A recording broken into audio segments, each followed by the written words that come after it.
بسم اللہ الرحمن الرحیم بسم اللہ الرحمن الرحیم رب اشرح لی صدری ویسر لی امری واحلل عقدۃ من لسانی یفقهوا قولی اللهم لا سهل الا ما جعلته سهلا وانت تجعل الحزن اذا شئت سهلا ربی یسر ولا تؤثر اللهم فقهنا في الدین اللهم فقهنا في الدین اللهم انی اسألك علما نافعا ورزقا طیبا وعملا متقبلا آمین یا رب العالمین۔ چلیے ہمارا سبق ہے آج کا سورہ آل عمران آیت نمبر 19 سے۔ ان الدین، بے شک دین، عند اللہ، اللہ کے نزدیک، اسلام ہی ہے۔ وما اختلف، اور نہیں اختلاف کیا، الذین، ان لوگوں نے جو، اوتوا الکتاب، جو کتاب دیے گئے تھے۔ یہاں پر کتاب دیے گئے لوگ کون سے ہیں؟ تورات اور انجیل۔ یہ لوگوں کو یہ دو لوگ جو تھے یہ بھی کیسے ہیں؟ ان کو بھی کتاب دی گئی تھی، لیکن اس کے باوجود انہوں نے کیا کیا؟ انہوں نے اس میں بہت ساری چینجز کر ڈالی اور اس میں انہوں نے اس کو جھٹلایا بھی۔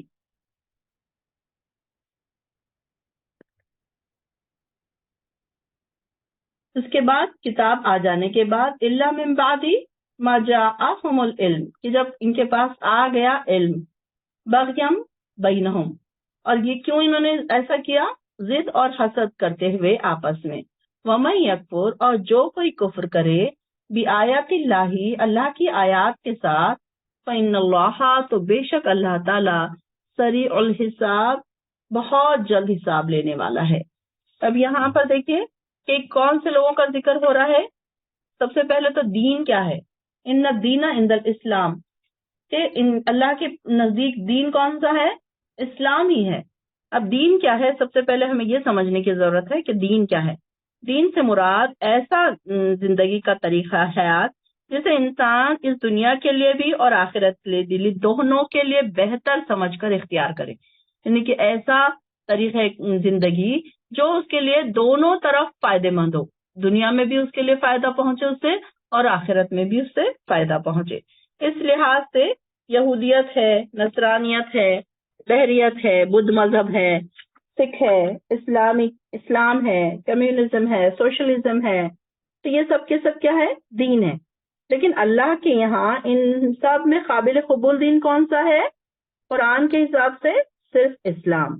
اور اسلام کا معنی کیا ہے؟ اللہ کے احکام اور ارشادات کے سامنے سر جھکا دینا، مطلب جو بھی احکامات ہے اسے بنا کسی چون چرا کے، بنا کسی وہاں پر کوئی وہ مانگ کے کہ یہ کیوں ہے، کیسا ہے، اس میں کوئی ایسی باتیں نکالنے کے بنا اس کو قبول کرنا اور اس پر سمعنا و اطعنا کہنا، یعنی کہ سننا اور اس پر عمل کر لینا۔ اور جتنے بھی انبیاء اور رسول آئے تو وہ سب کے سب دین کی دعوت ہی لے کر آئے، اسلام ہی کی دعوت دیتے رہے، اور یہ کہتے رہے کہ اللہ کے فرما بردار بندے بن جاؤ، یعنی کہ کوئی بھی نبی نے دوسرا کوئی بات نہیں کہی، اور وہ سارے کے سارے نبی کے ایک ہی تعلیم تھی کہ اللہ کے فرما بردار بن جاؤ، اور اس لحاظ سے ان تمام انبیاء کے جو پیروکار تھے وہ مسلمان ہی تھے۔ تو جنہوں نے بعد میں اپنے نام الگ الگ رکھ لیے، اب جیسا کہ آج کل مسلمانوں کے بہت سارے فرقے ہیں، اپنے الگ الگ فرقے ہیں جنہوں نے اپنے اپنے الگ الگ نام تجویز کر لیے ہیں۔ تو جیسا کہ ہم جانتے ہیں کہ مسلمانوں میں بہت سارے الگ الگ گروپس نظر آتے ہیں، انہوں نے اپنے اپنے پتہ نہیں کہاں سے انہوں نے اپنے اپنے ایسے ایسے گروپس بنا لیے، اور اس طریقے سے انہوں نے اپنے اپنے کچھ عبادتوں کے طریقے ڈیفرنٹ کر لیے، کچھ نئی ایجادات اس میں کر لیے، اور اس میں کچھ ایسی چیزیں انہوں نے ڈال دی کہ جو ہمارے اسلام کا حصہ نہیں ہے۔ اب یہاں پر اختلاف، اب جو آگے بات ہو رہی ہے کہ انہوں نے کیا کیا؟ وَمَا اخْتَلَفَ الَّذِينَ أُوتُوا الْكِتَابَ، اب یہاں پر انہوں نے وہی کتاب کے علم آ جانے کے بعد بھی جو اختلاف کیا، تو اس کی وجہ محض ان کی ضد تھی، اور کوئی بات نہیں تھی کہ یہ کیا تھی، ان کی زبردستی کی انہوں نے ضد کی۔ کہ اختلاف سے مراد کیا ہے؟ اہل کتاب کا بھی اختلاف، باہمی اختلاف بھی ہو سکتا ہے، یعنی کہ آپس میں ان لوگوں کا اختلاف۔ اب جیسے کہ یا اختلاف میں دو صورتیں ہو سکتی ہیں یہاں پہ، جیسے کہ یہودیوں کا اور عیسائیوں کا اختلاف مسلمانوں سے، یا عیسائیوں کا یہودیوں سے، مسلمانوں سے، یا ان دونوں کا ان سے، یا اس طریقے کا بھی اختلاف ہو سکتا ہے۔ اور ایک دوسرا اختلاف کیسا ہے؟ ان کے ہی آپس میں اختلافات، یعنی کہ یہود کے فرقوں میں بھی آپس میں اختلاف، عیسائیوں کے فرقوں میں بھی آپس میں اختلاف. اب آپ دیکھیے کہ آج کل مسلمانوں کے اندر بھی الگ الگ فرقے بن گئے ہیں، تو اس میں بھی برابر ایک دوسرے سے اختلافات چلتے رہتے ہیں. اور یہ سب صرف کس وجہ سے؟ باہمی ضد کی وجہ سے، حسد کی وجہ سے، کہ نہیں ہم جو کہہ رہے ہیں ہمارا جو گروپ ہے تو وہی صحیح ہے، ہمارا جو فرقہ ہے وہی صحیح ہے، تم جو فرقے کو مانتے ہیں وہ غلط ہے. تو یہ ساری چیزیں کیا وجہ سے شیطان نے ان کو کیا کیا؟ دین پر بھی رہنے دیا اور ہٹا بھی دیا. ان کو تو یہ لگ رہا ہے کہ ہم تو دین پر ہیں، لیکن وہ غلط دین پر ہیں. ان کو اس کا اندازہ ہی نہیں ہے کہ وہ صحیح دین سے بھٹک گئے ہیں. تو اس طریقے سے شیطان نے ان کو کیا کیا؟ ایک باغ بنا کے دکھا دیا، ان کے دین کو ایسا مزین کر کے بتا دیا، خوشنما کر کے بتا دیا کہ وہ تو یہ سمجھ رہے ہیں کہ ہم بہت نیک ہیں، ہم بہت دین کو فالو کر رہے ہیں ہم. لیکن ان کو کیا کیا؟ اس میں الگ الگ فرقے بنا دیے، الگ الگ اس میں ایجادات کر دی، بدعات سکھا دی ان کو. تو یہ کیا ہوا؟ پھر وہ باہمی اختلافات میں پڑ گئے. اور پھر آگے آ رہا ہے، جو شخص اللہ کی آیات سے انکار کرتا ہے تو اللہ کو اس کا حساب چکانے میں کچھ دیر نہیں لگتی. واقعی دیکھیے نا کہ انسان کتنی بار اللہ تعالیٰ کی آیتوں کو جھٹلاتا ہے. اب آیتوں کو جھٹلانے کا کیا مطلب ہے؟ ہم یہ تو نہیں، کوئی بھی مسلمان یہ تو نہیں کہتا کہ نہیں یہ قرآن میں آیات لکھی ہوئی میں ایسے نہیں مانتا. حالانکہ کچھ بہت زیادہ گرے ہوئے لوگ انہوں نے یہ بھی کہا کہ یہ قرآن کی آیت ہے، اسے نکال دو، یہ صحیح نہیں ہے، یہ کیسے لکھا گیا، ایسے بھی کسی نے کہا. لیکن یہاں پر جو جنرل عام انسان کی بات ہو رہی ہے کہ وہ جھٹلانے سے کیا مراد ہو سکتا ہے؟ کہ اس پر عمل نہ کرنا. ہم نے پڑھ تو لیا لیکن ہم اس پر عمل نہیں کر رہے ہیں، تو عمل نہیں کرنے کا بھی مطلب کیا ہے؟ جھٹلانا ہی ہوا. اور پھر اسی طریقے سے کہ کوئی احکامات ہیں، کوئی ایسے ارشادات ہیں جس کو ہم پڑھتے ہیں لیکن اس پر عمل نہیں کرتے، تو یہ بھی کیا ہے؟ اس کی فرقہ پرستی کی وجہ بھی ہو سکتی ہے، اور اس میں ایک دوسرے سے آگے بڑھنے کی بھی وجوہات ہو سکتی ہے کہ اس میں پھر اللہ تعالیٰ اگر چاہے تو کیا کرے؟ انسان کو فوراً ہی اس کا حساب کر دے، فوراً ہی اس کے اوپر عذاب نازل کر دے. لیکن دیکھیے کہ انسان گناہ کرتا جاتا ہے، لیکن کیا ہے کہ انسان پر اللہ تعالیٰ فوراً عذاب نہیں ڈالتا، بلکہ اس کو مہلت دیتا جاتا ہے کہ انسان اب تو بھی اللہ کی طرف آ جائے، اب تو بھی توبہ و استغفار کر لے، اب تو بھی اپنے گناہوں کو ریئلائز کر لے. کہ اللہ تعالیٰ دیکھیے کہ ہم اب بڑی باتوں کو چھوڑ دیجئے، چھوٹی چھوٹی باتوں کو دیکھیے کہ ہم دن بھر میں سے کتنے گناہ کرتے ہوتے ہیں، لیکن کبھی ایسا ہوتا ہے کہ ہماری پکڑ ہو گئی فوراً. بلکہ دن بھر کا چھوڑ دے، ہم ساری زندگی گناہ کرتے آئے ہیں. کئی گناہ ایسے ہیں جو ہمیں پتہ ہے کہ یہ گناہ ہے لیکن ہم کر رہے ہیں، لیکن اللہ تعالیٰ نے ہماری کبھی پکڑ نہیں کی، کبھی اللہ تعالیٰ نے اس کا عذاب نہیں ہم پر ڈالا. اگر اللہ تعالیٰ ہماری چھوٹی چھوٹی باتوں کو پکڑ لیتا اور چھوٹی چھوٹی باتوں کے بدلے ہمیں عذاب میں مبتلا کر دیتا تو آج تو ہم زندہ ہی نہیں ہوتے، کچھ نہ کچھ پریشانیوں میں مبتلا ہوتے. تو بس یہی ہے کہ انسان یہ سوچتا ہے کہ یہ کچھ بھی نہیں ہو رہا ہے تو اس کا مطلب میں بڑا نیکی پر ہوں. انسان ہمیشہ مطمئن رہتا ہے کہ یہ انسان کیا ہے، ہر وقت یہ سوچے انسان کہ مجھ سے کیا غلطی ہو رہی ہے، میں نے کیا غلط کیا ہے. اگر اس کو چھوٹی سی بھی ٹھوکر لگی نا تو اس نے فوراً یہ سوچنا چاہیے، اگر کوئی مومن بندہ ہے وہ چلتے چلتے اگر اسے کوئی ٹھوکر لگتی ہے تو وہ فوراً یہ سوچتا ہے کہ مجھ سے آج کیا گناہ ہوا ہے. اس کو اگر چھوٹا سا سر میں درد ہوتا ہے تو وہ فوراً کیا سوچتا ہے کہ آج مجھ سے کیا گناہ ہوا ہے جو اللہ تعالیٰ نے مجھ پر یہ آزمائش ڈالی ہے. ہو سکتا ہے کہ اللہ تعالیٰ کا آزمائش ڈالنے کا ارادہ اس وجہ سے ہو کہ اس کے گناہوں کو مٹا دے. لیکن اس میں بھی دو صورتیں ہیں کہ اللہ تعالیٰ کیا جو بہت نیک بندے ہیں ان سے چھوٹی سی بھی کوئی غلطی ہوتی ہے تو اللہ تعالیٰ کیا کرتا ہے؟ اس کو دھلا دیتا ہے، اور ان پہ آزمائش ڈال کے، ان پہ تکلیفیں ڈال کے. لیکن جو تو گناہوں میں ہی پڑے ہوئے ہیں، دن رات گناہوں میں چور ہے، اور ان کو نہ ریئلائزیشن ہے، نہ توبہ و استغفار ہے، نہ ان کا دور دور تک کوئی ایسا سوچنا ہے کہ ہم کوئی گناہ میں ہیں، تو پھر اللہ تعالیٰ کو بھی کوئی پڑی نہیں ہے کہ ان کے گناہوں کو دھو دے. ان کے اوپر پھر آخری میں ایک دم ہی عذاب آ جائے گا اور ان کی زندگی ختم ہو جائے گی، یا پھر جب ان کی پکڑ ہوگی تو بہت ہی سخت ہوگی، پھر وہاں سے بچنے کا کوئی راستہ نہیں ہوگا. تو یہ دونوں چیزیں ہو سکتی ہیں انسان کے ساتھ، ڈیپینڈس کہ انسان کے اندر کتنی نیکی ہے. اب جیسے کہ دیکھیے کہ ایگزامپل دیکھیے، کلاس میں اگر ٹیچر ہوتی ہے تو وہ ٹیچر کیا کرتی ہے؟ ایک بچہ ہے جو بہت پڑھنے والا ہے، ٹاپر ہے، اور اگر اس نے کبھی ایک آدھ بار غلطی کر لی، اس نے کوئی شرارت کر لی، تو ٹیچر کیا کرتی ہے؟ اسے نظر انداز کر دیتی، کیونکہ ٹیچر کو پتا ہے کہ یہ ہمیشہ نہیں کرتا ہے، یہ ہر وقت ٹاپر ہے، یہ اچھا فرما بردار اسٹوڈنٹ ہے، یہ ہر وقت پڑھنے والا ہے، اور اگر ایک آدھ بار اس کے مارکس کم آ گئے تو ٹیچر اس کی پکڑ نہیں کرتی، ٹیچر کو پتا ہے کہ کوئی نہ کوئی ایسا ریزن بنا ہوگا تبھی یہ اس کے ساتھ ایسا ہوا ہے۔ اور اسی کے اپوزٹ ایک ایسا بچہ ہوتا ہے کلاس کا جو کبھی بھی نہیں پڑھتا، جو ہمیشہ فیل ہوتا ہے، تو پھر ٹیچر کو اس کے بارے میں پتا ہے کہ یہ تو خرابی ہے، یہ تو فیل ہی ہونے والا ہے، تو ٹیچر کو کوئی اس سے انٹرسٹ بھی نہیں ہوتا، نہ اس کو پاس کرنے کی کوشش کرتی ہے، نہ اس کو سدھارنے کی کوشش کرتی، کیونکہ اس کو پتا ہے کہ میں نے بہت کوششیں کر لی لیکن یہ سدھرنے کے لیے تیار ہی نہیں ہے۔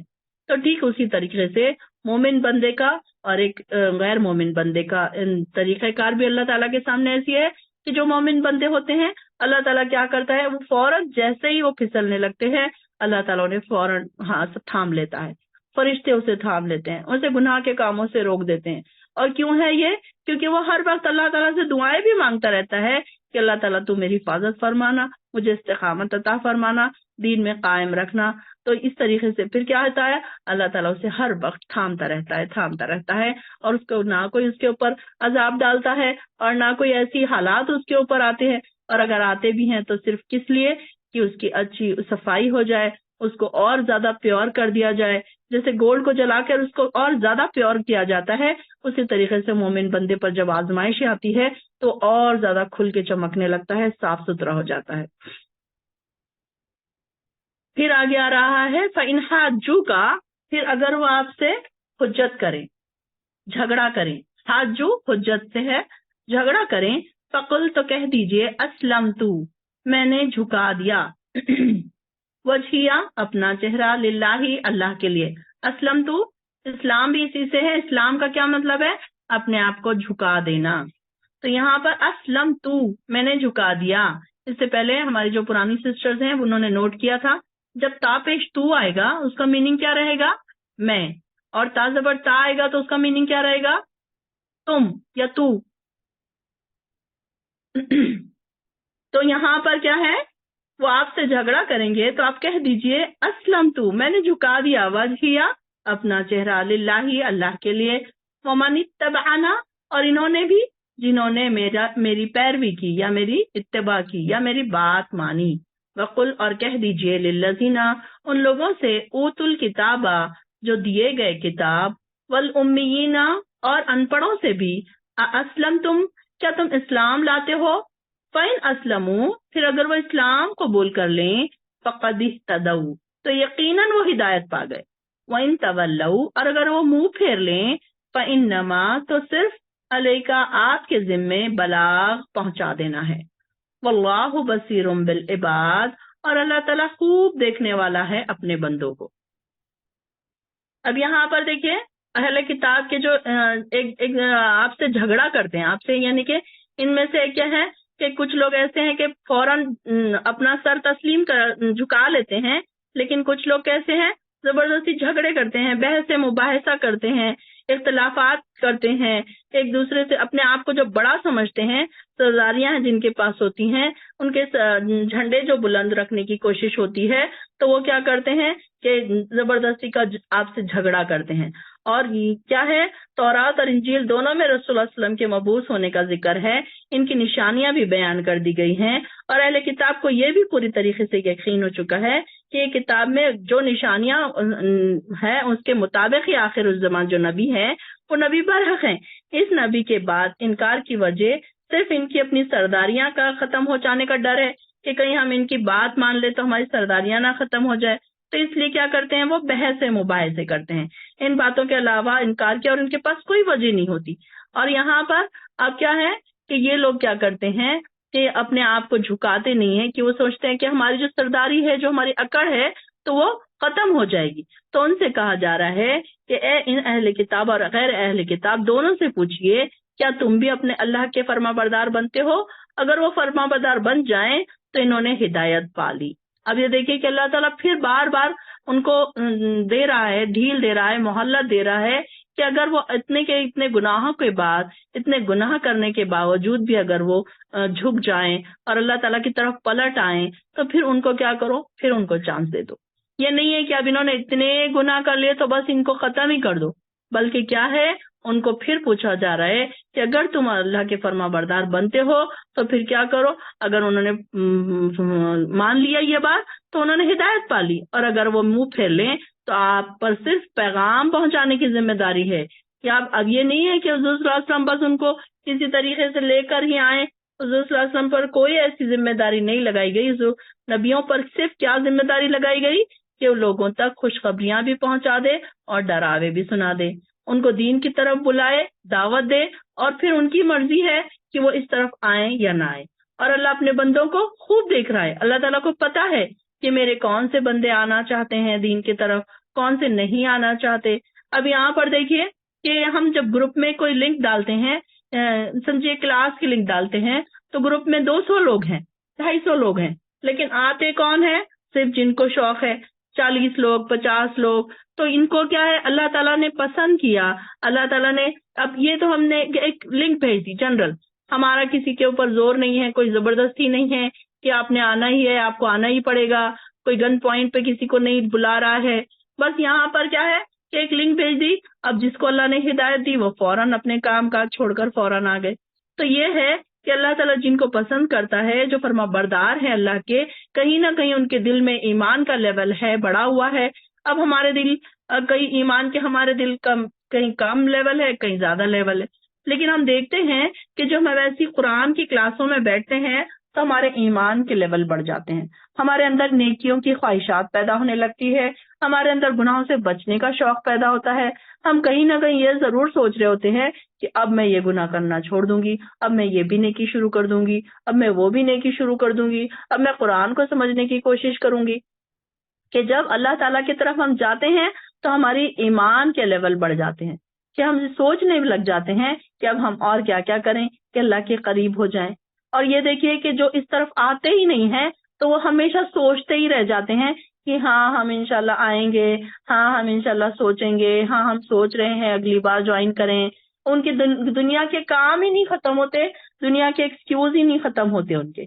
تو یہ دیکھیے کہ اللہ تعالیٰ جن کو پسند کرتا ہے ایسی محفلوں میں بٹھا دیتا ہے, اور پھر اللہ تعالیٰ ان سے راضی بھی ہو جاتا ہے, ان کے دلوں کو دھو دیتا ہے, ان کو قلب سلیم عطا کرتا ہے, اور ان کو پاکیزہ کرتا ہے, اور ان کے ایمان کے لیول کو بھی پھر بڑھا دیتا ہے. تو اللہ تعالیٰ ایسے ہی لوگوں کے بارے میں فرما رہے ہیں کہ اگر وہ فرما بردار بن جائے تو انہوں نے ہدایت پا لی. اب یہ دیکھیے کہ ہدایت کا راستہ تو سب کے لیے کھلا ہے.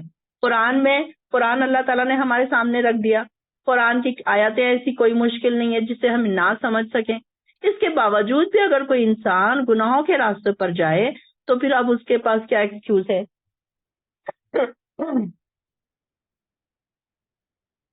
تو جو کوئی چاہتا ہے ایسے راستے تو وہ پھر چوز کر لے اپنے لیے راستے. ویسے کوئی یہ نہ کہے اللہ کے پاس جانے کے بعد کسی کے پاس حجت نہیں رہے گی کہ اللہ تعالیٰ مجھے تو پتہ ہی نہیں تھا, اچھا مجھے نہیں پتا تھا ایسے نماز پڑھنی تھی, اچھا مجھے نہیں پتا تھا ایسے روزے رکھنا ہے, اچھا مجھے نہیں پتا تھا قرآن میں اس آیت کا یہ مطلب ہے. قرآن میں تو ہر چیز واضح طور پر بیان کر دی گئی, اور ہر عام انسان کو اس بات کی سمجھ آ گئی. اب آج کل تو اور بھی اچھی بات یہ ہو گئی کہ قرآن کے ترجمے ہر لینگویج میں موجود ہے. کوئی یہ نہیں کہہ سکتا کہ اچھا مجھے اردو نہیں آتی, کوئی یہ نہ کہے کہ مجھے انگلش نہیں آتی, کوئی یہ نہ کہے کہ مجھے ہندی نہیں آتی. ہر لینگویج میں ترجمے موجود ہیں, ہر لینگویج میں سمجھانے والے بڑے بڑے اسکالرز موجود ہیں. تو اس کے باوجود اگر کوئی انسان حجت قائم کرے کہ نہیں مجھے نہیں پتا تھا, یہ کیسے کرنا تھا, وہ کیسے کرنا تھا, یہ نماز کیسی پڑھنی تھی, یہ زکوٰۃ کا کیا طریقہ تھا, یہ سود کا کیا طریقہ تھا, اس کے بعد اگر کوئی ایک انسان اپنی پوری زندگی میں ایک کتاب کو بھی نہ سمجھے, اس کے احکامات کو نہ سمجھے, تو پھر کیا فائدہ اس کا؟ اس کی کتاب کا گھر میں رکھنے کا کیا فائدہ؟ کہ انسان وہ کتاب کو تو رکھتا ہے, ادب سے سنبھال کر اوپر سجا کے جزدانوں میں لپیٹ کے ادب سے اس کو اتنا زیادہ ادب کر کے رکھتا ہے, لیکن اس کو نہیں سمجھتا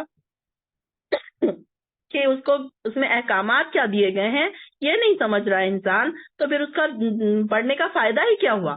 تو انسان, اللہ تعالیٰ وہی فرما رہے ہیں کہ کیا ہے کہ انسان جب یہ ساری چیزیں دیکھ لیتا ہے اور اپنا سر جھکا لیتا ہے اللہ کے سامنے, تو پھر کیا ہے کہ وہ اپنے ایمان کا بھی اس کا لیول بڑھ جاتا ہے, اور اللہ تعالیٰ بھی پھر اس کی مدد کرتے ہیں کہ اس کے ایمان کو بڑھا دیتے ہیں.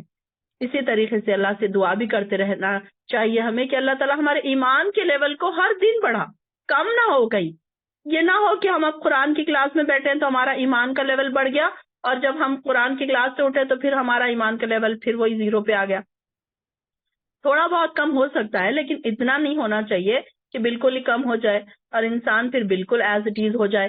جیسے ہی نماز اس نے سلام پھیری، پھر وہی جھوٹ اور وہی غیبت اور وہی اس کو تکلیف دے، اس کی زبان سے لوگ پریشان ہو، گھر والے پریشان ہو، پھر اگر کوئی بزنس کرتا ہے تو وہ اس میں جھوٹ چوری اور اونچ نیچ کا خیال نہ رکھے، تو یہ ساری چیزیں کیا ہے، پھر اللہ تعالیٰ کو پھر یہ ساری چیزیں نہیں پسند۔ ان الذین یکفرون، بے شک وہ لوگ جو کفر کرتے ہیں، بآیات اللہ، اللہ کی آیاتوں کے ساتھ، ویقتلون، اور وہ قتل کرتے ہیں، نبینا، نبیوں کو، بغیر حق، ناحق، بغیر کسی وجہ کے، ویقتلون، اور وہ قتل کرتے ہیں، الذین، ان لوگوں کو جو، یأمرون، حکم دیتے ہیں، بالقسط، انصاف کے ساتھ، من الناس، لوگوں میں سے، فبشرہم بعذاب علیم، تو ان کو خوشخبری سنا دیجئے دردناک عذاب کی۔ اب یہ دیکھیے کہ کچھ لوگ کیا ہے، کفر بھی کرتے ہیں اور اللہ کی آیات کے ساتھ انکار بھی کرتے ہیں اور نبیوں کا قتل بھی کرتے ہیں۔ اب انبیاء اور صالحین کے قتل ناحق کا کام جو تھا دور نبوی کے یہودیوں نے نہیں کیا، یہ پہلے کے جو انبیاء تھے ان کے وقت یہ بہت زیادہ عام تھا کہ یہ کیا تھے، ان کے جو یہ جو یہودی تھے حضور صلی اللہ علیہ وسلم کے زمانے میں، تو ان کے جو بڑے تھے، ان کے جو بزرگ تھے، انہوں نے یہ بہت زیادہ کام کیے۔ تو یہ واقعات اتنے مشہور تھے کہ کسی کو مجال نہیں تھی کہ اس کو انکار کر سکے۔ انہیں پتا تھا کہ ہمارے پرکھوں نے، ہمارے بزرگوں نے انبیاء کا قتل کیا تھا اس طریقے سے۔ تو دور نبوی میں انہوں نے ایسے، اور کیا تھے یہ لوگ، اپنے بزرگوں کے کارناموں پہ یہ شرمندہ نہیں ہوتے تھے، بلکہ وہ خوش ہوتے تھے کہ انہوں نے جو بھی کیا اچھا ہی کیا۔ تو قرآن ان کو مخاطب کر رہا ہے۔ ایک ایسی روایت سے معلوم ہوتا ہے کہ جو بنی اسرائیل کے 43 پیغمبروں کو انہوں نے ایک ہی دن میں صبح کے وقت قتل کیا تھا، اور یہ کام بنی اسرائیل کے علماء نے اپنی حکومت کے ساتھ مل کر کیا تھا، یعنی کہ ان کی حکومت بھی ان کی ملی بھگت تھی، کہ ایسا نہیں تھا کہ حکومت ان کو سزائیں دیتی کہ انہوں نے غلط کام کیوں کیا، بلکہ ان کی حکومت بھی ان کے ساتھ ملی ہوئی تھی۔ اور جیسا کہ ہمیں یہ بھی پتا ہے کہ انہوں نے سیدنا عیسیٰ علیہ السلام کو حکومت کے ذریعے ہی سولی پر چڑھانے کی کوشش کی تھی۔ جب یہ لوگ اتنے انبیاء کو قتل کر چکے تو ان کے جو اللہ سے ڈرنے والے، جو ان کے درمیان جو ایسے لوگ تھے جو مطلب اللہ کے ڈرنے والے تھے، اللہ کا نام لیوا تھے، تو ایسے لوگوں نے ان کے احتجاج کیا، اپوز کیا ان کا کہ بھئی تم نے ایسے کیوں کیا، نبیوں کو قتل کیوں کیا۔ تو انہوں نے کیا کیا کہ وہ جو صالحین تھے، جو نیک لوگ تھے، تو ان کو بھی 170 جو لوگ تھے آدمیوں کو انہوں نے اسی شام قتل کر دیا، یعنی کہ 43 پیغمبروں کو صبح میں قتل کیا، اور اگر ان کا کوئی کسی نے اپوز کیا تو 170 لوگوں کو بھی اسی شام انہوں نے قتل کیا۔ اور یہ لوگ وہ تھے جو ایسی بری حرکتوں سے روکتے اور انصاف کرنے کا حکم کرتے تھے۔ تو انبیاء کے قتل کرنے کا اصل سبب وہی تھا جو قرآن سے واضح الفاظ میں بتا دیا گیا کہ یہ کیسے ہے کہ انبیاء کی بات نہیں مانتے تھے اور ان کو قتل بھی کرتے تھے، اور یہ چاہتے تھے کہ ہماری سرداریاں نہ جائیں، ہماری چودراہٹیں نہ جائیں۔ اب یہ ہے کہ اگر کوئی نبی آ جائے تو سارے کے سارے اس کی بات ماننے لگ جائیں گے نا، تو پھر ان کو کون ویلیو دے گا، ان کی سرداریاں ختم ہو جائیں گی۔ تو انہوں نے کیا کیا، صالحین کو قتل کر دینے میں ہی اپنی فائدہ سمجھا کہ اگر ان کو ہی ختم کر دو تو ان کا نام لیوا کوئی بچے گا ہی نہیں۔ اور انبیاء کا قتل بہت بڑے کبیرہ گناہوں میں سے ہے۔ ایک بار سیدنا عبیدہ رضی اللہ عنہ نے ایک دفعہ رسول اللہ علیہ وسلم سے پوچھا قیامت کے دن سب سے زیادہ سخت عذاب کس کو ہوگا، تو آپ صلی اللہ علیہ وسلم نے فرمایا جس نے کسی پیغمبر کو قتل کیا، اچھی بات کہنے والے اور بری بات کرنے والے سے منع کرنے والے کو۔ اور یعنی کہ ابو ہریرہ فرماتے ہیں کہ ایک دفعہ آپ نے ہمیں بہت سی احادیث سنائی، ان میں سے ایک یہ بھی تھی کہ اس قوم پر اللہ کا غضب بھڑک اٹھتا ہے جو اللہ کے رسولوں کو قتل کرتا ہے۔ خیر اب تو وہ ساری باتیں نہیں رہی کہ اللہ کے رسولوں کو کوئی قتل کرے، رسول آ ہی نہیں رہے ہیں تو کوئی قتل کہاں کرے۔ لیکن آج کل کے زمانے میں کیا ہو رہا ہے، بڑے بڑے اسکالرز ہیں، بڑے بڑے دین کی دعوت دینے والے ہیں، ان کو بھی قتل کیا جا رہا ہے۔ تو یہ بھی پھر اسی میں آئے گا کہ کہیں نہ کہیں دین کی دعوت دینے والوں کو قتل کیا جا رہا ہے۔ اور دیکھیں کہ یہود کے لیے خوشخبری کا لفظ استعمال ہوا ہے بطور طنز، کہ یہ ان کو خوشخبری سنا دیجئے، جبکہ خوشخبری ہم کس چیز کی سناتے ہیں، کوئی اچھی بات کی، جنت کی خوشخبری ہوتی ہے، کسی کو کوئی اچھا گھر ملنے کی خوشخبری ہوتی ہے، کسی کو جاب ملنے کی اچھی خوشخبری ہوتی ہے۔ خوشخبری میں ہم کیا میننگ لیتے ہیں؟ اچھی خبر. لیکن یہاں پر تنزیہ ان کو کہا جا رہا ہے کہ کیا ہے کہ ان کو خوشخبری سنا دیجئے، یعنی کہ طنز کے طور پر دردناک عذاب انہیں جو دنیا میں ملا، اس کے بعد ان کو آخرت میں بھی دردناک عذاب ملے گا. تو ان کو یہ طنز کے طور پر اس طریقے سے ان کی کہا جا رہا ہے کہ ان کو خوشخبری سنا دیجئے. اولئک یہی لوگ ہیں، الذین وہ لوگ ہیں، اولئک الذین یہی وہ لوگ ہیں، حبطت برباد ہو گئے، اعمالہم ان کے اعمال، فی الدنیا والآخرہ دنیا میں اور آخرت میں، وما لہم من ناصرین اور نہیں ہے ان کے لیے کوئی مددگار. مطلب یہ جو لوگ تھے جنہوں نے اللہ کو انکار کیا، پیغمبروں کا قتل کیا، اور بغیر کسی ریزن کے انہوں نے پیغمبروں کا قتل کیا، ان کا انکار کیا، ان کو جھٹلایا، تو ایسے لوگ کیا ہیں کہ ان کے اعمال دنیا میں بھی ضائع ہو گئے اور آخرت میں بھی ان کے پاس کوئی ان کے پاس کوئی حصہ نہیں بچا کہ اب وہ لے کر اللہ کے پاس جائیں. الم تر الی الذین، کیا نہیں آپ نے دیکھا، الی الذین ان لوگوں کی طرف، اوتو نصیبا جو دیے گئے تھے ایک حصہ، من الکتابی کتاب سے، یدعون وہ بلائے جاتے ہیں، الی کتاب اللہ کی کتاب کی طرف، لیحکم تاکہ وہ فیصلہ کرے، بینہم ان کے درمیان، ثم پھر یتولا منہ پھیر لیتا ہے، فریق ایک گروہ، منہم ان میں سے، وہم معرضون اس حال میں کہ وہ اعراض کرنے والے ہوتے ہیں. اعراض کرنا مطلب منہ موڑ لینا، بات نہ ماننا. تو یہاں پر اب ان لوگوں کی طرف بتایا جا رہا ہے کہ تم نے ان لوگوں کی طرف نہیں دیکھا کہ ان کو کتاب کا ایک حصہ دیا گیا تھا، یعنی کہ تورات، یعنی اوتو نصیبہ من الکتاب سے مراد یہود کے وہ علماء ہیں جو تورات کا کچھ نہ کچھ علم رکھتے تھے، لیکن علم کے باوجود کتاب اللہ کے احکام میں انہوں نے کیا کیا تھا، بہت سارے چینجز کرنا ان کی عادت بن گئی تھی. وہ کیا کرتے تھے، علماء تھے ان کو ہی صرف علم تھا، باقی لوگ تو جاہل تھے، ان کو نہ پڑھنا آتا تھا نہ دو چیزوں کا علم تھا. تو وہ کیا کرتے تھے کہ جو چیزیں ان کو بتانی ہوتی وہ بتا دیتے، جو چیزیں چھپانی ہوتی چھپا دیتے. اور اس طریقے سے میں نے پہلے بھی بتایا کہ اگر ان کو کوئی پیسے دیتا اور ان کے حساب سے وہ ان کو فتویٰ دے دیتے تورات میں سے نکال کر. تو یہاں پر تورات میں شادی شدہ زانی مرد اور عورت کے لیے واضح طور پر رجم کا حکم موجود تھا.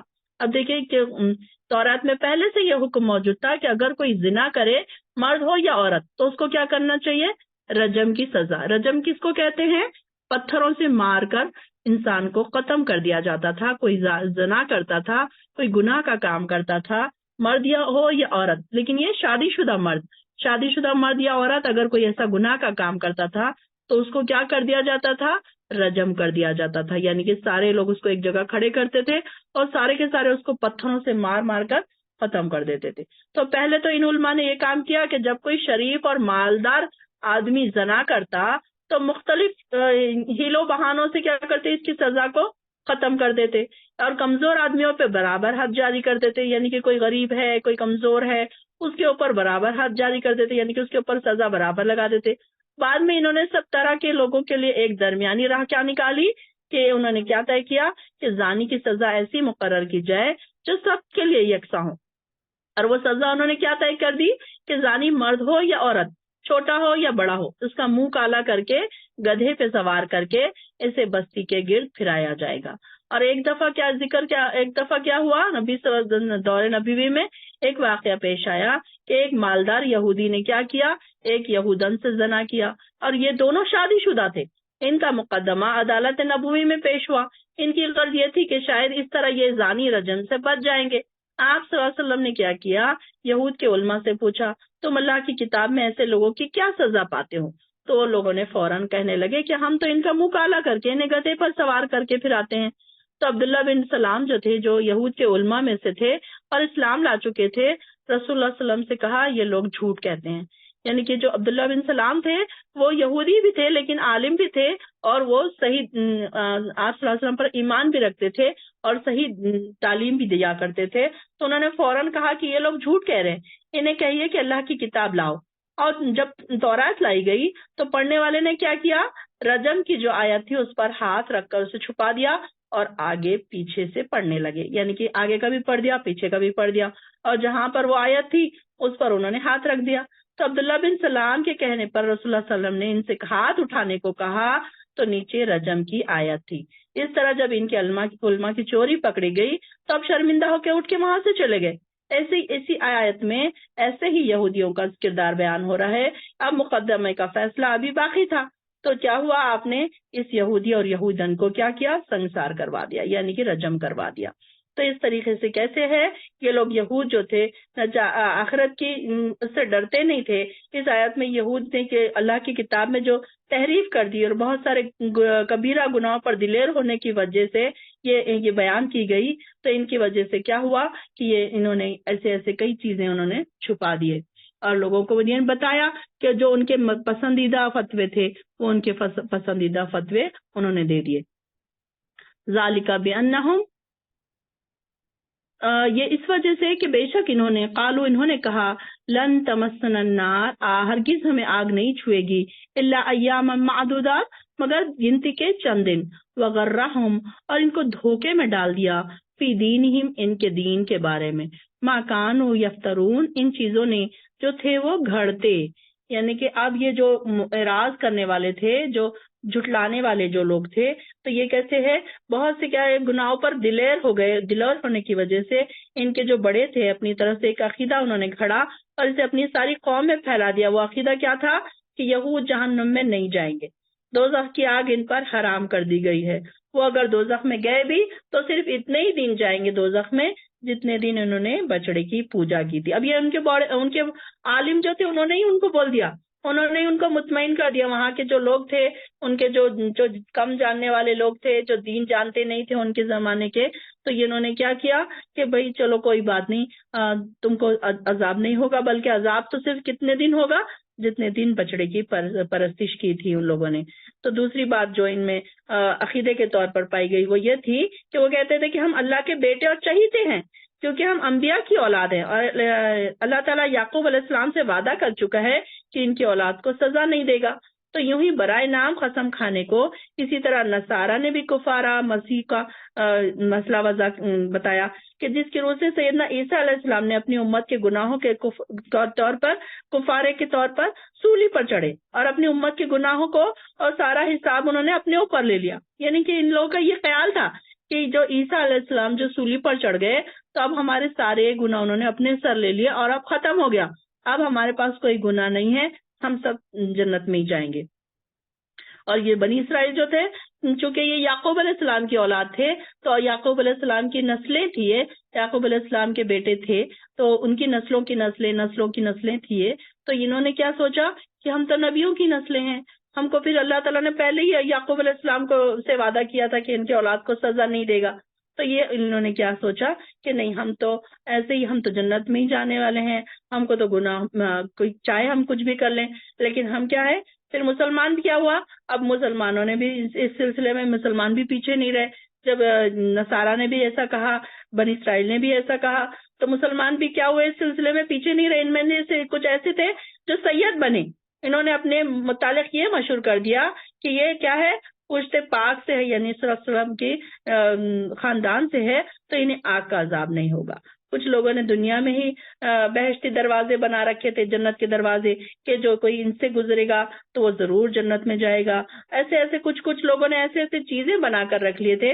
کچھ لوگوں نے اپنے پیر بنا لیے تھے، اور کچھ لوگوں نے اپنے ایسے بزرگوں سے اپنے وہ بنا لیے تھے کہ وہ زندہ ہوں یا مر چکے ہوں، ان کی شفاعت کر کے ان کی گرفت سے انہوں بچا لیں گے. یہ ان کے خیالات تھے صرف، کہ ہم کسی طریقے سے ہم جنت میں چلے جائیں گے، ہم کو کوئی روکنے والا نہیں ہوگا جنت میں جانے سے.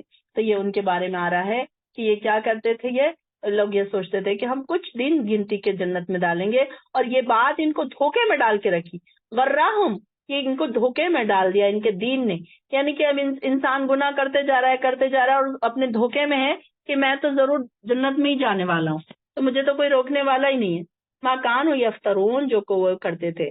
فکیف اذا جمعناہم، پھر کیا حال ہوگا، اذا جمعناہم، جب ہم ان کو جمع کریں گے، لیوم لا ریب فیہ، ایک ایسے دن میں کہ نہیں ہوگا کوئی شک فیہ، اس میں، وفیت اور بدلہ دیا جائے گا، کل نفس ما کسبت، ہر نفس کو جو اس نے کمایا، وہم لا یظلمون، اور نہیں وہ ظلم کیے جائیں گے.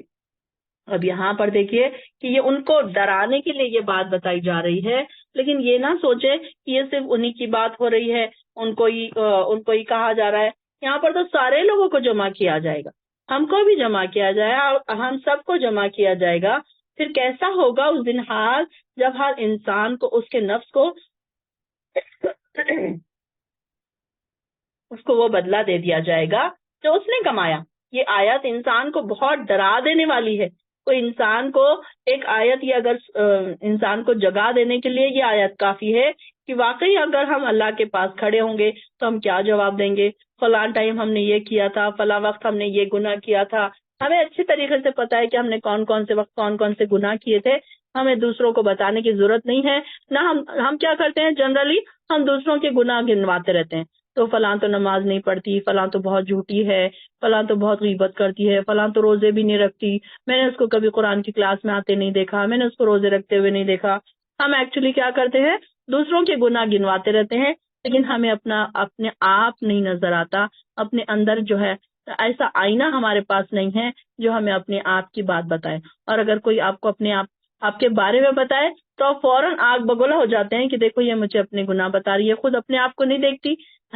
کوئی اگر ہمیں یہ کہہ دے کہ تم دیکھو یہ گناہ کر رہی ہو یا تمہاری یہ بات غلط ہے، تو انسان کتنا آگ بگولا ہو جاتا ہے۔ وہ یہ سوچتا ہے کہ یہ خود تو یہ کیا بہت نیک ہے جو مجھے سکھانے چلیے، تو اس طریقے کی باتیں انسان کرنے لگتا ہے۔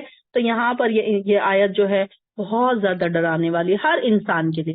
بات تو چل رہی ہے بنی اسرائیل کی اور اہل کتاب کی، لیکن یہ آیت تو سب کے لیے ہے کہ ایسا انسان کیا ہے، قانون، جزا اور سزا تو اللہ تعالیٰ نے سب کے لیے رکھی ہے، ایسا نہیں ہے کہ صرف ان کے لیے ہر ایک کو ملے گا یہاں پر جو اجر ملے گا، ہر ایک کو ملے گا۔ اور کئی بار جب یہ آیتیں پڑھتے ہیں نا، جب مکے میں جب یہ قاری جب تلاوت کے دوران یہ آیتیں پڑھتے ہیں تو فوراً ان کی آنکھوں سے آنسو جاری ہو جاتے ہیں کہ کیسا ہوگا اس دن کہ جب انسان کو اللہ تعالیٰ کے سامنے کھڑا کیا جائے گا اور ہر نفس کو جو اس نے کمایا ہے اس کا بدلہ دیا جائے گا۔ یعنی کہ انسان تھوڑی دیر کے لیے یہ سوچے کہ میں اللہ کے سامنے کھڑا ہوں، یا میں قبر میں لیٹا ہوا ہوں، یا میرے سے سوال جواب پوچھے جا رہے ہیں۔ اگر انسان یہ سوچنے لگ جائے تو ظاہر ہے اس کے آنکھ میں فوراً ہی آنسو آ جائے کہ انسان کیسے اس کا جواب دے گا، اللہ تعالیٰ سے کیسے انسان اپنے سارے جو مسائل ہے جو اس نے کر کے گیا ہے، جو اپنے آگے بھیجا اس نے اور جو پیچھے چھوڑا اس نے، وہ ساری چیزوں کا محاسبہ کیسے کرے گا۔ یہ انسان سوچنے لگ جائے کہ فوراً اگر کوئی ایمان والا بندہ ہو تو اس کو یہ آیت سن کر اس کے رونگٹے کھڑے ہو جائیں، اس کی آنکھ سے آنسو نکل جائیں کہ واقعی وہ دن تو آنے والا ہے اور ہم کو الگ الگ اکیلے اکیلے اللہ کے سامنے کھڑے ہونا ہے۔ تو یہاں پر اپنے اپنے نفسوں کا بھی جائزہ لینے کی ضرورت ہے کہ ہم اللہ کے سامنے کھڑے ہوں گے تو ہم کو کیا کیا جواب دینا پڑے گا، کون کون سے سوال کے ہمیں جواب تیار کر کے رکھنا ہے۔ یہ ساری چیزیں انسان کو دیکھنے کی ضرورت ہے کہ کوئی اس میں کبھی زیادتی نہ ہو جائے، کبھی سستی نہ ہو جائے، کہیں کوئی ایسا نہ ہو کہ انسان کبھی کبھی کیا ہوتا ہے دوسروں کے گناہ بھی ساتھ ساتھ اٹھا رہا ہوتا ہے۔ انسان نیکیاں کرتا ہے، ایک جو نیکی کرنے والا انسان ہے وہ نیکیاں اٹھا رہا ہے، دوسروں کی بھی نیکیاں سنبھال رہا ہے اور خود بھی نیکیاں کما رہا ہے۔ لیکن جو گناہگار انسان ہے تو وہ گناہ کے بعد دوسروں کے بھی اٹھا رہا ہے، کوئی ایسے گناہ وہ کر رہا ہے جس کی وجہ سے وہ کیا کر رہا ہے، دوسروں کے بھی گناہ خود ہی اٹھا رہا ہے۔ جیسے کہ کس نے اسٹیٹس پہ ایک گانا لگا دیا یا پھر کوئی مووی کا کوئی ایک کلپ لگا دیا، اب وہ اس نے تو لگایا، ایک تو گناہ اس کا ہو گیا، 100 لوگوں نے اس کی کلپ دیکھ لی، وہ 100 لوگوں کا گناہ بھی وہ اپنے سر سنبھال رہا ہے اور اس نے کوئی ایسی نیکی نہیں جاری کی، بلکہ اسٹیٹس پہ دیکھیے کہ کوئی کیا کرتا ہے، اپنی فوٹو لگا دیتا ہے۔ تو اپنی فوٹو لگانے سے کیا فائدہ حاصل کیا ہوا کہ اس کو فوٹو کوئی محرم بھی دیکھ رہے ہیں، غیر محرم بھی دیکھ رہے ہیں، تو اس کو صرف اس سے گناہ ملا۔ کوئی کبھی کبھی کیا کرتے ہیں، برتھ ڈیز کی فوٹو لگا دیتے ہیں، شادی کی فوٹوز لگا دیتے ہیں اسٹیٹس پہ، تو اس سے فائدہ کیا ہوا، بلکہ نقصان ہی نقصان ہوا۔ نقصان یہ ہوا کہ ایک تو بے پردگی ہوئی، ایک تو ہمارے اسلام میں یہ ساری چیزیں منع ہیں تو ہم یہ ایکسپوز کر رہے ہیں کہ دیکھو ہم تو یہ کرتے ہیں، نیو ایئر کے ٹائم پہ لگا دیتے ہیں، ویلنٹائن کے ٹائم پہ ایسے لگا دیتے ہیں۔ آپ دیکھیں گے کہ جو دیندار لوگ ہیں، اگر آپ کے لسٹ میں ایسے لوگ ہیں، آپ کے اکاؤنٹس میں ایسے لوگ ہیں، تو کیا ہوں گے آپ ان کے دیکھیں گے کہ آپ کے پاس کبھی ایسے اسٹیٹس نظر نہیں آئیں گے۔ لیکن جتنے دنیا دار لوگ ہیں تو وہ کیسے ہیں کہ وہ لوگ ایسے دنیا داری کے چیزیں لگاتے ہیں کہ آپ کو ایسے لگتا ہے کہ ان کے اسٹیٹس ہم کھولیں گے تو ہم گناہ میں پڑ جائیں گے. اور کچھ ایسے لوگوں کے اسٹیٹس، ایسے لوگ جو لسٹ میں ہوتے ہیں کہ ان کے اسٹیٹس پڑھ کے آپ کے لیے تھوڑی دیر، اگر آپ تھوڑی دیر لیٹے ہیں، موبائل لے کر آپ تھکے ہیں، موبائل لے کر آپ نے اسٹیٹس کھول دیا تو آپ کا وہ اسٹیٹس دیکھنے کا ٹائم بھی آپ کا عبادت میں شامل ہو جائے گا، کیونکہ آپ کو کہیں نہ کوئی اچھی حدیث نظر آ جائے گی، کوئی اچھی قرآن کی کوئی آیت نظر آ جائے گی، کوئی اچھی احوال زرین آپ کو پڑھنے مل جائے گا، کوئی ایسی دعا آپ کی نظر سے گزر جائے گی کہ جو آپ نے نہیں پڑھی تھی اور آپ اس دعا کو پڑھ کر خوش ہو گئے. تو یہ ساری چیزیں کیسی ہیں کہ انسان کے لیے ایک نیکی کا باعث بنتی ہیں. اسٹیٹس ڈالا کریں، اچھے اسٹیٹس ڈالا کریں، دعاؤں کے اسٹیٹس ڈالا کریں کہ اسی بہانے سے کیا ہے کہ نیکیاں ہم کو ملتی جائے. ہم تو اس قابل نہیں ہے کہ ہم بہت ساری نیکیاں ایک ساتھ کر سکیں. تو یہ آسان کام، سوشل میڈیا ایک ہمارے لیے ایک بہت ہی اچھا ذریعہ ہے کہ ہم اس کے ذریعے سے بہت ساری نیکیاں ایک لمحے میں کما سکتے ہیں. منڈے اور تھرسڈے کے روزوں کا اسٹیٹس پہ لگایا کریں، ریمائنڈر لگایا کریں، اور اپنے آس پاس کے لوگوں کو جو قضا روزے ہیں، مسنگ جو فاسٹ ہیں ہمارے، ان کا ریمائنڈر ڈالا کریں، اور ایام 20 کے جو روزے ہیں اس کے ریمائنڈر ڈالا کریں. تو اس سے کیا ہوگا کہ کسی کو یاد آ جائے گا کہ ارے آج تھرسڈے ہے، مجھے سحر کرنا ہے، ارے آج منڈے ہے، مجھے سحر کرنا ہے، ارے آج روزہ ہے. جو روزے رکھنے والے، کبھی کبھی ایسا ہوتا ہے کہ انسان دنیا کے کاموں میں غفلت میں بھول جاتا ہے کہ وہ اس کو روزہ رکھنا ہوتا ہے اور وہ بھول جاتا ہے، اور اس نے کبھی آپ کا اسٹیٹس کھول لیا اور اس کو فوراً ہی ریمائنڈ ہو گیا کہ ارے کل تو منڈے ہے، کل تو تھرسڈے ہے، مجھے روزہ رکھنا ہے، چلو روزے کا ریمائنڈر دیکھے. آپ کے حصے میں فری فاری میں ایک نیکی آ گئی. تو اس طریقے سے نیکیاں کمانا سوشل میڈیا کی وجہ سے بہت آسان بھی ہو گیا ہے، اور جو لوگ کمانے والے ہیں اس سے گناہ بھی کما رہے ہیں. موویز دیکھ رہے ہیں، سیریل دیکھ رہے ہیں، گانے دیکھ رہے ہیں. جیسے کہ ہماری کلاس کی بہنوں نے بتایا کہ وہ ہر وقت اس میں سے کوئی نہ کوئی لیکچر سنتی رہتی ہیں، کوئی نہ کوئی قرآن سنتی رہتی ہیں، یاد کرتی رہتی ہیں. اور الحمدللہ ثم الحمدللہ ہم ہر روز کوئی نہ کوئی ایسا لیکچر ہمارے گروپ میں پوسٹ کرتے ہیں کہ آپ کے جو اس کو برین واش کرے، آپ کے برین کو اور زیادہ روشنی دے، آپ کو دین کی طرف بلانے والے لیکچرز. ایسے ہم لیکچرز بھیجتے رہتے ہیں کہ آپ کا وقت ایسا ٹائم جو پکا رہے ہیں، آپ کام کر رہے ہیں، کچن میں کام کر رہے ہیں، یا کوئی اور دوسرے کام کرتے کرتے اگر آپ لیکچر سنیں تو آپ کا وہ ٹائم بھی آپ کا ویلیویبل شامل ہو جائے گا. قل اللہم، آپ کہہ دیجئے اللہم، اے اللہ، مالک الملکی، اے مالک بادشاہی کے، تو اتی الملکا، تو دیتا ہے اپنی بادشاہی، من تشاء، جس کو چاہے، وہ تنزع، اور چھین لیتا ہے ملکا بادشاہی، ممن تشاء، جسے تو چاہتا ہے، وہ تو عز، اور تو ہی عزت دیتا ہے، من تشاء، جس کو چاہے، وہ تو ذل من تشاء، اور تو ہی ذلت دیتا ہے جس کو چاہے، فی یدیک الخیر، اور تیرے ہی ہاتھ میں ہے سب بھلائی، انکا علی کل شیء قدیر، بے شک ہر چیز پر تو قادر ہے. جب یہاں پہ دیکھیں کہ اللہ تعالیٰ جس کو چاہے بادشاہی دے دے اور جس سے چاہے چھین لے. ہم نے ایسے قصے سنے ہیں کہ کئی بادشاہ تھے اور جو فقیر بن گئے، اور کئی ایسے فقیر تھے جو بادشاہ بن گئے. اب یہاں پہ بادشاہ اور فقیر کی ہی اسٹوری نہیں ہے، بلکہ ایک عام انسان کی بھی بات ہے کہ کئی وقت ایسا ہوتا ہے کہ بہت زیادہ انسان کے پاس مال ہوتا ہے، دولت ہوتی ہے، اور وہ پھر کئی لمحوں میں، کئی مہینوں میں، پلک جھپکتے وہ سارا کا سارا اس سے چھن جاتا ہے. تو اللہ تعالیٰ کیا ہے، یہ انسان کو اللہ تعالیٰ چاہے تو آپ پلک جھپکتے راتوں رات امیر بنا دے، راتوں رات عزت عطا کر دے. لیکن ہم کیا کرتے ہیں، عزتیں دوسروں کے پاس ڈھونڈتے ہیں، اپنے باس کے پاس، جہاں پر جاب کر رہے ہیں وہاں پر عزتیں ڈھونڈتے ہیں، وہاں پر ان کو تحفے تحائف دیتے ہیں کہ ان کے پاس ہماری عزت بنی رہے، تاکہ ہماری جاب سلامت رہے. پھر جو ہمارے جو انڈیا میں مطلب جو جنرلی جہاں پر جاب کرنے والے ہیں، ان کے جو بڑے ہیں، جو ان کے سپروائزرز ہیں، یا پھر ان کے کوئی اس طریقے کے جو اوپر والے جو لوگ ہیں، ان کو کیا کرتے ہیں، ان کو ہمیشہ ان کو بٹرنگ کرتے ہیں کہ کسی نہ کسی طریقے سے ہماری عزت یہاں پر بنی رہے. لیکن یہاں پر اللہ تعالیٰ کیا فرما رہا ہے کہ عزت دینے والا اور ذلت دینے والا اللہ ہے. اور ایک بار آپ اگر اللہ کو یہ سامنے، اللہ کی نظر میں آپ کی عزت ہوگی تو لوگوں کے دلوں میں آٹومیٹیکلی آپ کی عزت بن جائے گی. آپ اللہ کے قریب ہو جائیں گے تو لوگوں کے دلوں میں آپ کی عزت بن جائے گی. دیکھیے کہ قرآن سے جڑنے کے بعد کیا ہوتا ہے کہ اللہ تعالیٰ کے پاس جب آپ کی ویلیو بن جاتی ہے تو لوگ خود بخود آپ کی عزت کرنے لگتے ہیں. کوئی ایسا نہیں ہوتا کہ کوئی آپ کی بے عزتی کرے. تو اللہ تعالیٰ کیا فرما رہے ہیں کہ جو چاہتا ہے اللہ تعالیٰ جس کو چاہتا ہے عزت دیتا ہے، جس سے چاہتا ہے چھین لیتا ہے. یعنی کہ عزت اور ذلت کے لیے کوئی انسان کے پاس جانے کی ضرورت نہیں ہے کہ میں فلاں جگہ جاؤں گا تو میری عزت بڑھ جائے گی، میں اچھے برانڈ کے کپڑے پہنوں گی تو میری عزت بڑھ جائے گی، میں فلاں پارٹی میں اچھے برانڈز کے کپڑے پہن کے جاؤں گی تو میری عزت بڑھ جائے گی. آپ دیکھیں کہ کئی اسکالرز ایسے ہیں کہ جو سیدھے سادے کپڑوں میں ہوتے ہیں لیکن ان کی عزت دیکھیے کیسی ہوتی. دیکھیے ایک مثال دیکھیے کہ فرعون تھا، بادشاہ تھا، لیکن کیا ہوئی اس کی عزت مٹی میں مل گئی. اس کو بے عزتی کے ساتھ لوگ یاد کرتے ہیں. اس کو عبرت بنا دیا گیا اللہ تعالیٰ نے کہ اس کا اتنا پیسہ، اس کا جاہ و جلال، اس کی بادشاہی اس کی کوئی کام نہیں آئی.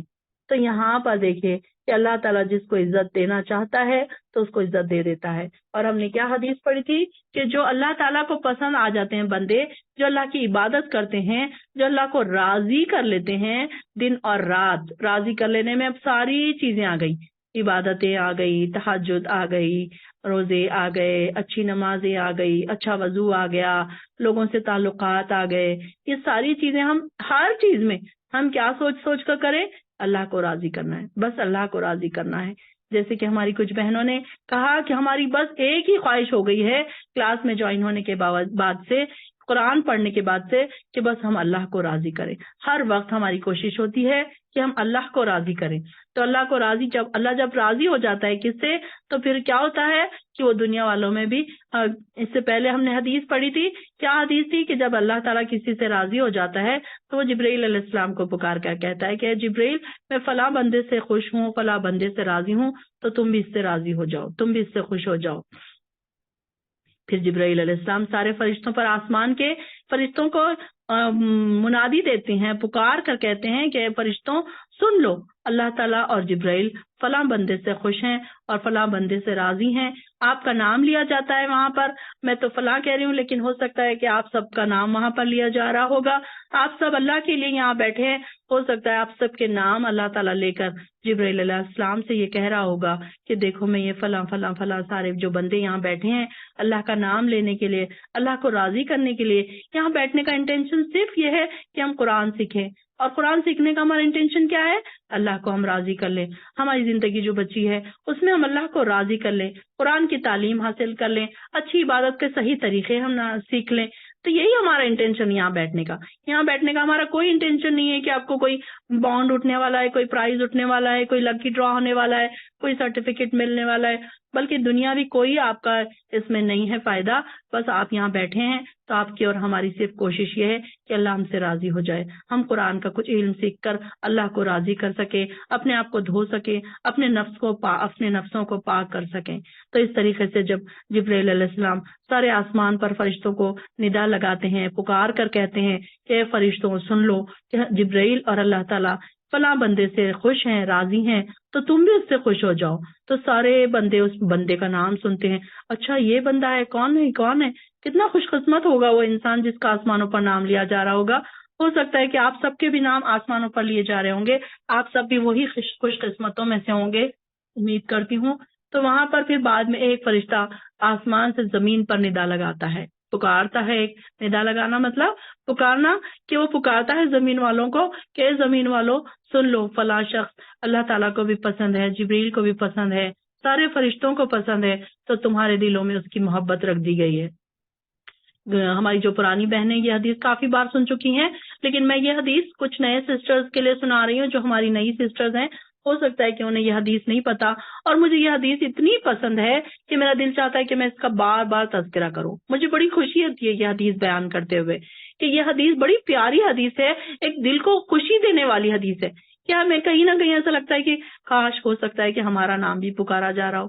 امیجن تو کریں، ہم کوشش تو کر رہے ہیں وہاں تک پہنچنے کی، تو ہم ضرور امیجن کریں کہ اللہ تعالیٰ ہمارا نام تو نہیں پکار رہا ہے آسمانوں پر. تو یہ حدیث مجھے بڑی پسند آتی ہے. میں بار بار یہ حدیث کا ذکر کرتی ہوں، کہیں یہ کوئی یہ نہ سوچے کہ آپ بار بار یہی حدیث کا ذکر کرتی ہیں. تو یہاں پر یہ بات ہوتی ہے کہ پھر انسان کی جو عزت ہے لوگوں کے دلوں میں آٹومیٹیکلی بڑھ جاتی ہے، نہ اس کے کپڑوں سے، نہ اس کی جاب سے، نہ اس کے اسٹیٹس سے، بلکہ لوگ کیا سوچتے ہیں آج کے زمانے میں کہ اگر ہمارا بڑا گھر نہیں ہوگا، اسٹیٹس نہیں ہوگا تو ہماری کوئی عزت نہیں رہے گی، ہمارے بچوں کے اچھے رشتے نہیں آئیں گے۔ تو اس لیے انسان کیا کرتا ہے، حق حرام حلال کی کوئی پرواہ کیے بغیر انسان بس کسی طریقے سے پیسہ کماتا ہے، ایک بڑا شاندار عالیشان بنگلہ بناتا ہے، ایک عالیشان گاڑی لیتا ہے، ایک رہن سہن کا ایک اسٹائل جو اسٹیٹس ہوتا ہے اس کا ایک لیوش اسٹائل بناتا ہے تاکہ لوگ مجھے عزت کی نظر دیکھیں۔ اور اگر اس نے اتنی محنت کر لی اس کے باوجود بھی اگر اللہ تعالیٰ نہیں چاہے تو اس کو بے عزتی ہی ملے گی، کوئی اس کی عزت نہیں کرے گا۔ ظاہر ہے کہیں نہ کہیں اس نے کوئی غلط کام کیا تو پیچھے تو لوگ اس کو برائی ہی کریں گے نا۔ تو پھر اتنا محنت کرنے کے بعد دنیا اس نے ساری کھپا دی، اتنی محنتیں کی اس نے اپنی عزت کو بنانے کے لیے، اپنے اسٹیٹس کو بنانے کے لیے، اور بعد میں اس کو کیا ملا؟ کچھ بھی نہیں، بس کہ اس کو اللہ تعالیٰ نے اگر اس کی ساری چھیننی ہو تو وہ سارا کا سارا اللہ تعالیٰ پلک جھپکتے یا تو آگ لگا دے، یا تو گھر زلزلہ آ جائے، یا تو کچھ ایسی چیز ہو جائے کہ پلک جھپکتے ہی اس کا سارا غائب ہو جائے، اس کا جو مال اس نے زندگی بھر کمایا۔ تو اللہ تعالیٰ کے لیے کوئی مشکل نہیں ہے کہ اللہ تعالیٰ ایسے حالات بنا دے۔ تو یہاں پر تو ذل منتشا تو عز منتشا، یہ بات ہمیشہ یاد رکھیں کہ عزت دینے والا اللہ ہے۔ ہم لوگوں کے پاس نہ جائیں کہ وہ ہمیں عزت دے۔ اکثر لوگ کیا کہتے ہیں، بڑی بڑائیاں مارتے ہیں کہ فلاں میرا دوست ہے، فلاں ایم ایل اے میرا دوست ہے، فلاں ایم پی میرا دوست ہے، فلاں جو ہے نا بڑا تو وہ میرا دوست ہے، ان کو دعوتوں میں بلایا جاتا ہے لوگوں پر ایک رعب جمانے کے لیے کہ دیکھو میرے دوست کیسے ہیں، میرے کتنے بڑے بڑے دوست ہیں، میرے بڑے بڑے جاننے والے ہیں، میری پہنچ دیکھو کتنی ہے، بڑے بڑے آفیسرز کو میں جانتا ہوں، میں بس میرا نام لے لو وہاں پر تو میرا کام ہو جائے گا۔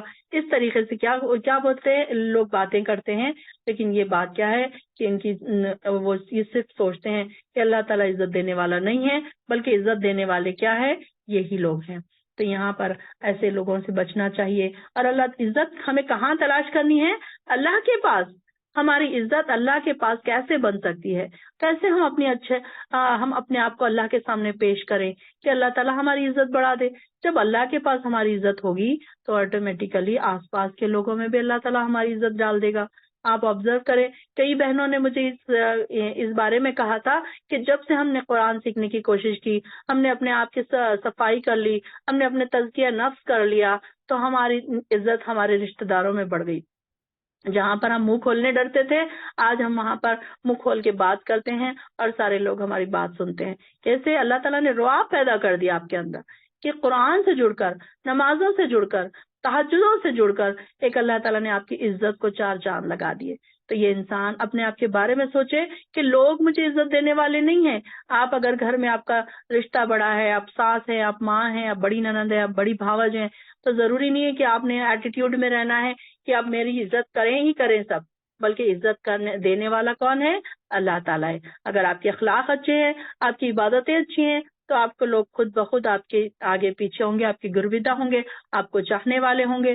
اور اگر آپ بڑی گھر کے بڑی ہیں آپ، اور آپ کی زبان خراب ہے، آپ کی عبادتیں خراب ہے، آپ برے کام کرنے میں مصروف ہیں، تو پھر کیا ہوگا کہ کوئی آپ کی عزت نہیں کرے گا۔ اگر سامنے کر بھی لے تو پیچھے آپ کو برا بھلا کہیں گے، تانے دیں گے لوگ، برا بھلا کہیں گے۔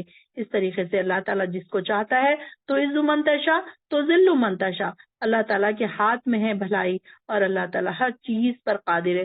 جب بھی آپ کو کہیں ایسا لگے کہ کہیں آپ کی بے عزتی ہو رہی ہے، کہیں آپ کو ذلیل کیا جا رہا ہے، تو آپ کیا کہیں اللہ تعالیٰ سے؟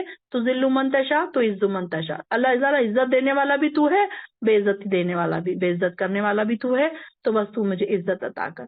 اگر اللہ تعالیٰ عزت دے دے تو کوئی اسے روک نہیں سکتا، دنیا کا کوئی شخص ایسا نہیں ہے کہ پھر اس انسان کو بے عزت کر دے، اس کو ذلیل کر دے۔ آیت نمبر 26 تک ہی رکھتے ہیں، ٹائم ہو چکا ہے۔ وآخر دعوانا الحمد للہ رب العالمین۔ السلام علیکم ورحمۃ اللہ وبرکاتہ۔